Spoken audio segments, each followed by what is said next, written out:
Assalamualaikum warahmatullahi wabarakatuh. Alhamdulillah,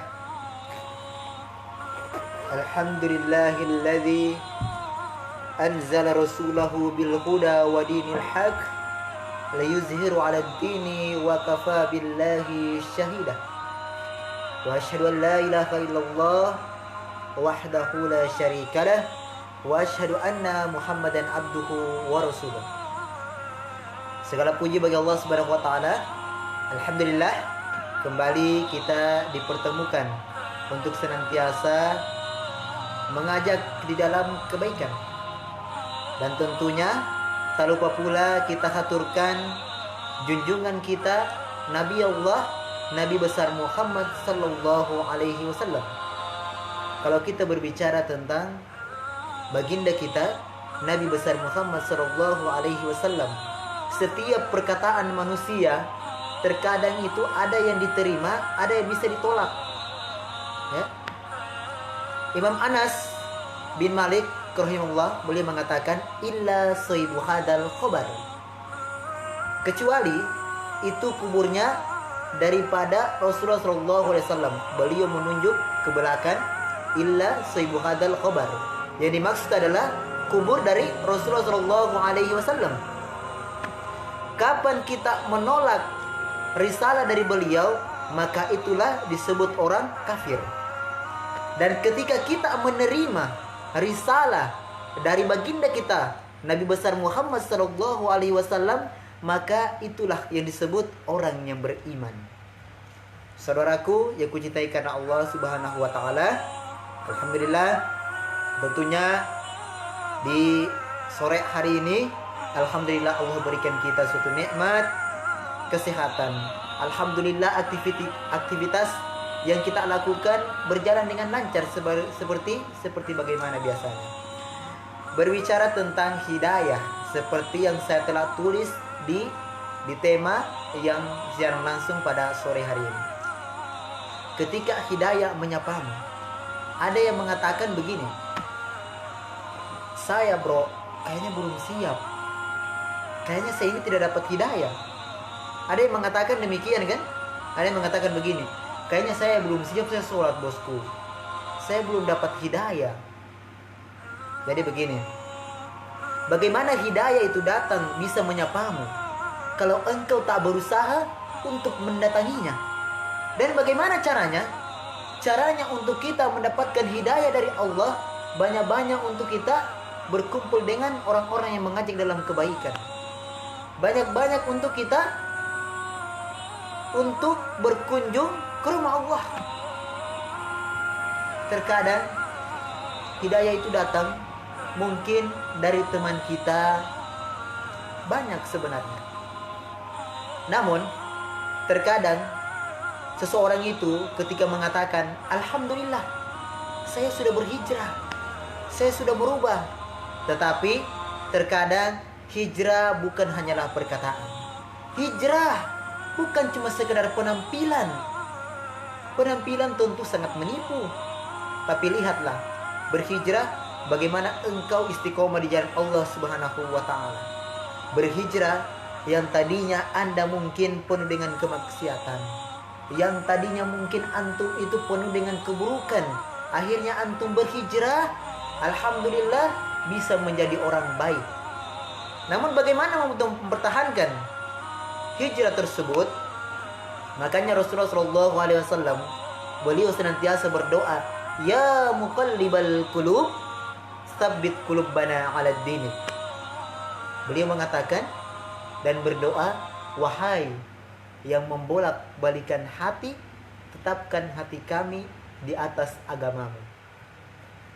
Saudaraku yang kucintai karena Allah Subhanahu wa taala, tentunya tak ada seorang pun yang mengetahui apakah dia senantiasa istiqomah di jalan Allah Subhanahu wa taala.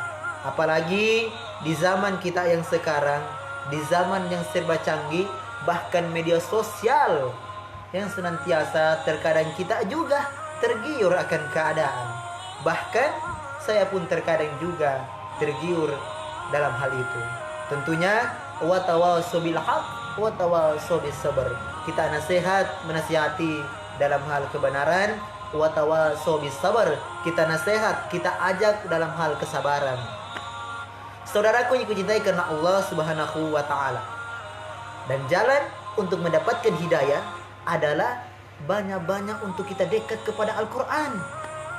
Banyak-banyak untuk membaca kitab para ulama.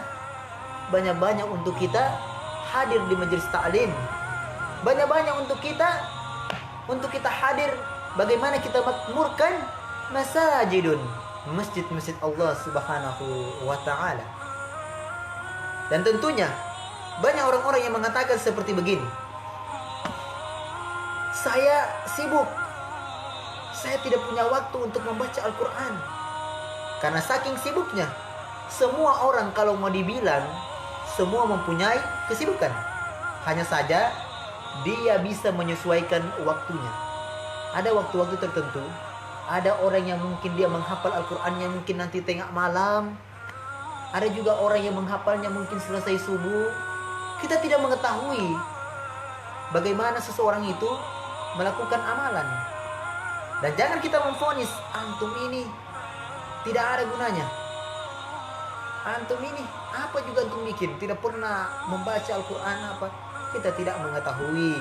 Mungkin di malam hari ketika kesunyian, hari mulai sunyi pada malam hari, dia pun apa? Dia pun bermunajat kepada Allah Subhanahu wa taala agar senantiasa istiqomah di jalan Allah Subhanahu wa taala. Maka ketika Allah memberikan nikmat hidayah, nikmat iman, kau pegang baik-baik nikmat tersebut.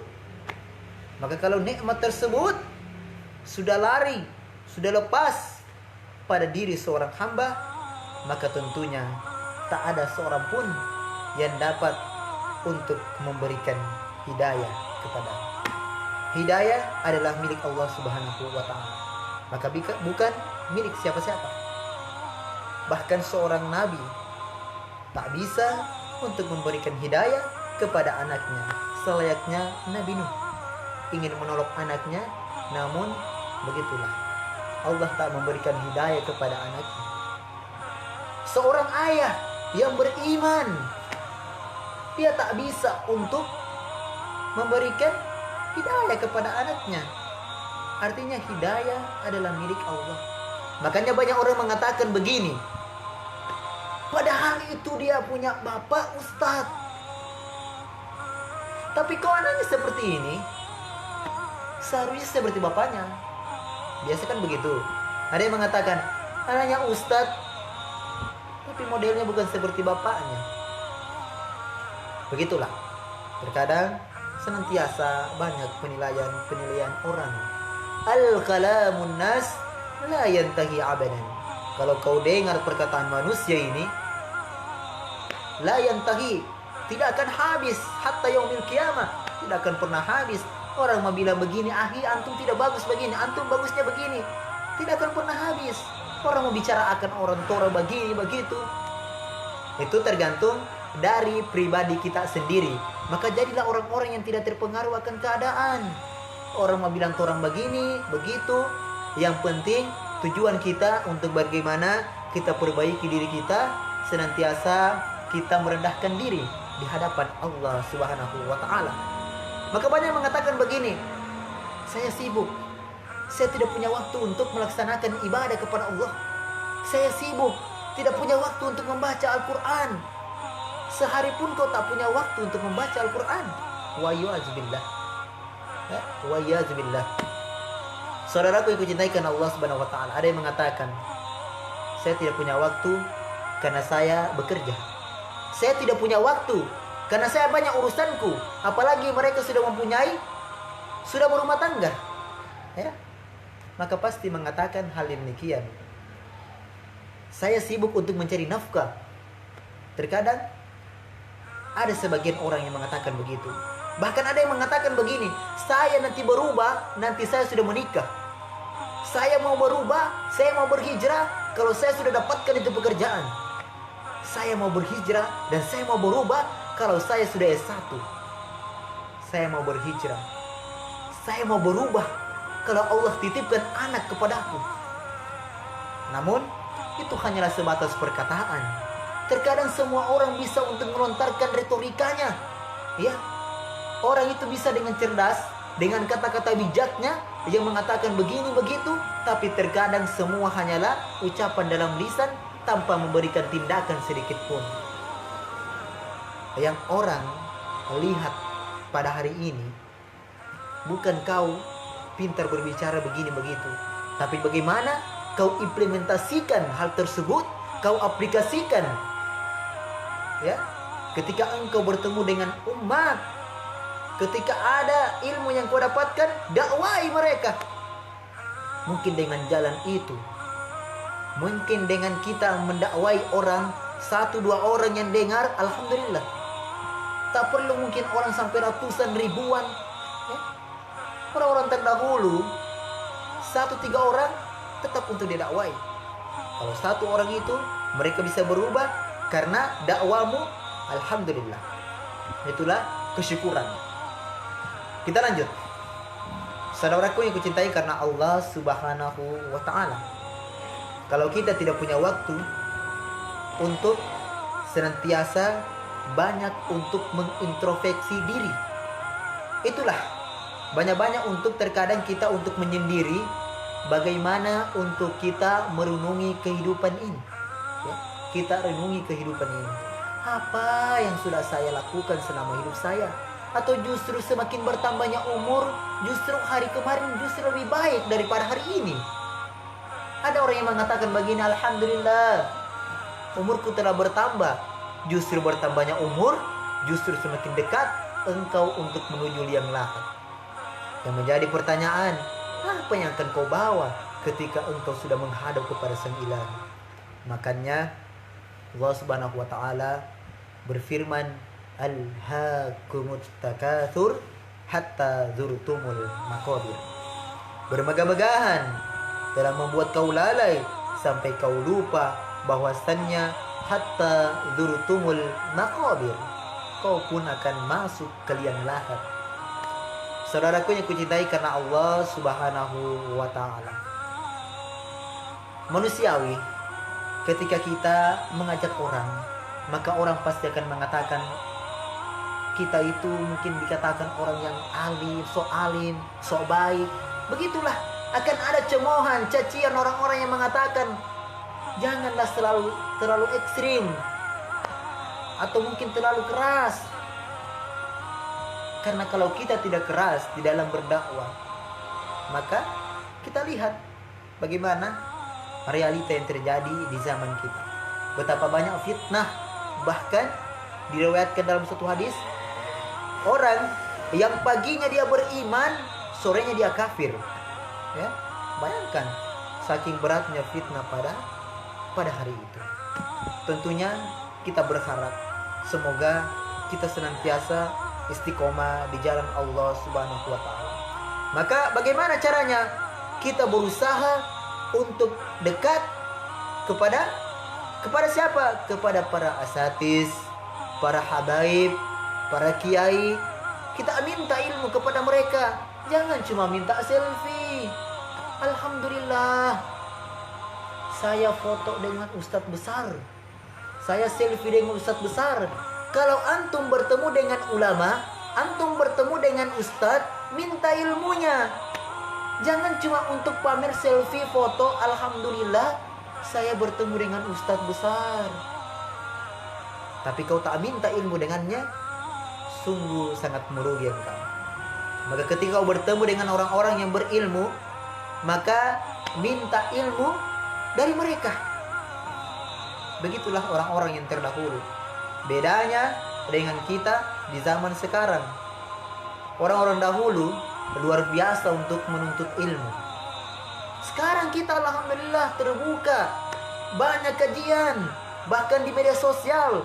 Para asatis, ada Ustadz Adi Hidayat, ada Ustadz, banyak para asatis, ada Ustadz Syafiq, dan ustadz-ustadz yang lain. Dan kebaikan, saudaraku, kita itu bisa mengambil dari siapapun dia. Dan saya, walaupun itu anak-anak yang menyampaikan, ya, anak-anak yang menyampaikan, kalau itu dia sampaikan kebenaran, maka saya terima. Begitulah. Dan seharusnya kita menjadi seorang orang tua, bagaimana untuk kita mencontohkan kepada anak-anak kita. Maka ada orang tua yang mengatakan begini, ya Allah, kenapa kasihan saya punya anak ini, tidak ada berubah. Artinya kita sebagai orang tua, untuk bagaimana kita itu mencontohkan yang baik kepada anak-anak kita. Bagaimana kalau anak kita baik sedangkan kita tidak mau untuk menjadi orang baik? Kita tidak cerminkan mereka untuk menjalankan sholat 5 waktu. Akhirnya anak juga mengatakan, ada yang mengatakan begini, kenapa kau merokok nak? Padahal papanya juga perokok. Kalau anaknya balik bertanya, kan papa juga perokok, kira-kira apa sang ayah akan jawab? Itu cerminan. Ya, ingat, orang tua adalah cerminan. Apalagi seorang ayah, dia adalah apa? Seorang imam untuk mencontohkan kepada istrinya, mencontohkan kepada anaknya. Itulah, kita mulai dari hal-hal kecil. Bagaimana kalau hal yang kecil kita tak bisa untuk memimpin? Bagaimana kita bisa memimpin orang-orang yang besar? Bagaimana kita bisa memimpin masyarakat yang mungkin lebih banyak lagi? Ya, itu yang harus kita jadikan muhasabah, kita jadikan introspeksi diri, bahwasannya mungkin kita adalah manusia yang tentunya tak luput dari yang namanya kesalahan. Saudaraku yang kucintai karena Allah Subhanahu wa ta'ala, qulu bali adam khata' wa khairul khata'ina at-tawwabun. Semua anak cucu Adam tentunya tidak luput dari yang namanya khata', kesalahan. Hanya saja bagaimana dia untuk memperbaiki kesalahan tersebut. Bukan yang tadinya salah, dia ulang lagi kesalahan yang lebih besar lagi. Ini musibah. Jadi bagaimana kesempatan umur yang Allah berikan kepada kita, kita gunakan untuk memperjuangkan agama Allah. Kita gunakan nikmat dan waktu yang Allah berikan kepada kita untuk berbanyak melakukan kebaikan. Kita lakukan untuk apa? Umur yang Allah berikan, sisa umur ini kita lakukan untuk kebaikan. Jangan orang dikasihkan umur panjang cuma banyak untuk kita urus-urus orang. Bahasanya begitu kalau orang Palu atau orang Parigi. Jangan Allah berikan kita orang umur cuma banyak kita orang mau cari tahu semua apa yang orang di sana. Tidak usah. Cukup kita untuk diam. Tidak usah kita nasu supo. Mau cari tahu juga orang begini begitu. Ya, jadi banyak-banyak untuk kita mengatakan, sedangkan saya ini masih banyak untuk memperbaiki diri. Itulah menjadi suatu muhasabah, menjadi introspeksi bahwasannya kita juga adalah manusia yang hina ketika dihadapkan kepada Allah Subhanahu wa ta'ala. Jangan karena kesibukan kita sehingga kita lupa sehari pun kita tak bisa untuk membaca Al-Quran. Ada yang mengatakan, saya tidak punya waktu karena saya sibuk kerja, saya tidak punya waktu karena saya mengurus anakku. Maka ketahuilah saudaraku, mereka bukan orang yang sibuk, tapi orang yang terlalaikan dari kebaikan. Saya ulang, orang-orang yang mungkin mereka, saya tidak punya waktu karena saya rihla, saya jalan-jalan, saya banyak kerja, saya urus anak, saya menafkahi anak-anakku, sehingga saya tidak punya waktu untuk membaca Al-Quran. Maka ketahuilah, mereka itu bukan orang yang sibuk, tapi orang yang terlalaikan dari kebaikan. Alhamdulillah, saya ucapkan jazakallahu khairan wa syukran barakallahu fikum. Terima kasih para saudara, para orang tua kami yang telah menyimak apa yang saya sampaikan.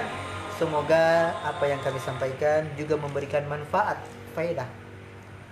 Dan ini menjadi salah satu ketika Allah berikan kita fasilitas, ya.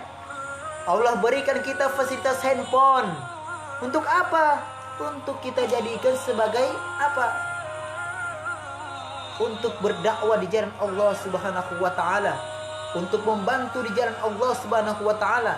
Maka ini nikmat bersyukur. Dia pakai itu nikmat untuk memperjuangkan agama Allah.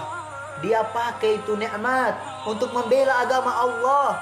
Dia pakai itu nikmat untuk memperjuangkan agama Islam, memancarkan cahaya Islam ke seluruh penjuru dunia. Maka ini makna bersyukur. Maka sebaliknya, ketika orang diberikan berbagai macam fasilitas, berbagai macam nikmat, dia pakai nikmat tersebut untuk kufur kepada Allah Subhanahu wa taala. Wa na'udzubillah. Saudaraku yang kucintai karena Allah Subhanahu wa taala, mungkin siaran langsung ini mendadak, ya. Makanya saya bilang siaran langsung ini mendadak. Kalau ada orang yang mendengarkan 1-2 orang, alhamdulillah. Semoga dengannya mereka bisa terbasahi. Karena terkadang orang itu kalau tidak masuk nasihat, maka hatinya akan gersang. Selayaknya tanaman. Tanaman itu kalau kita tidak siram, maka dia akan mati. Begitu juga hati ini. Kalau hati ini tidak diberikan nasihat-nasihat kebaikan, maka akan gersang. Akan gersang, saudara-saudara. Maka begitulah. Senantiasa kalau ada saudara-saudara kita yang mungkin mereka belum mengerti, mereka belum paham, kita bilang baik-baik. Jangan langsung kita memvonis, ente punya tempat nanti di neraka ini. Ente punya tempat ini kayaknya neraka kopi tempat. Seakan-akan kita yang mengetahui surga dan neraka orang. Bahwasanya mudah bagi Allah Subhanahu wa taala. Ya. Jangan karena kita sudah berubah, jangan karena kita sudah yang tadinya mungkin kita masih jilbab pendek, alhamdulillah sudah berhijab syar'i. Jangan karena kita sudah berjenggot, jangan karena kita sudah isbal, ya, celana di atas mata kaki sehingga kita lihat orang yang celananya di bawah mata kaki, kita bilang bid'ah kau ini. Gitu. Berdakwah itu untuk bagaimana kita tunjukkan akhlak perilaku kita kepada orang lain. Makanya Rasulullah orang lihat adalah apa? Akhlak beliau sehingga orang ikuti. Bahkan siapa yang mengatakan? Michael Hart, orang barat yang terkenal, mengatakan ini orang non muslim. Dia bilang begini, orang yang paling berpengaruh di dalam setiap peradaban adalah nomor satukan itu adalah Rasulullah Shallallahu Alaihi Wasallam. Masya Allah. Bayangkan orang non Muslim mengakui baginda kita Nabi besar Muhammad SAW adalah orang yang paling berpengaruh di setiap peradaban. Padahal beliau telah wafat, meninggal dunia. Namun nama beliau sampai hari ini senantiasa dikenang oleh umat Islam, bahkan oleh orang-orang non-muslim juga mengakui daripada kehebatan Rasulullah SAW. Sekian dari saya. Jika ada tutur kata yang mungkin keliru, mohon dimaafkan. Wabillahi taufik wal hidayah. Assalamualaikum warahmatullahi wabarakatuh.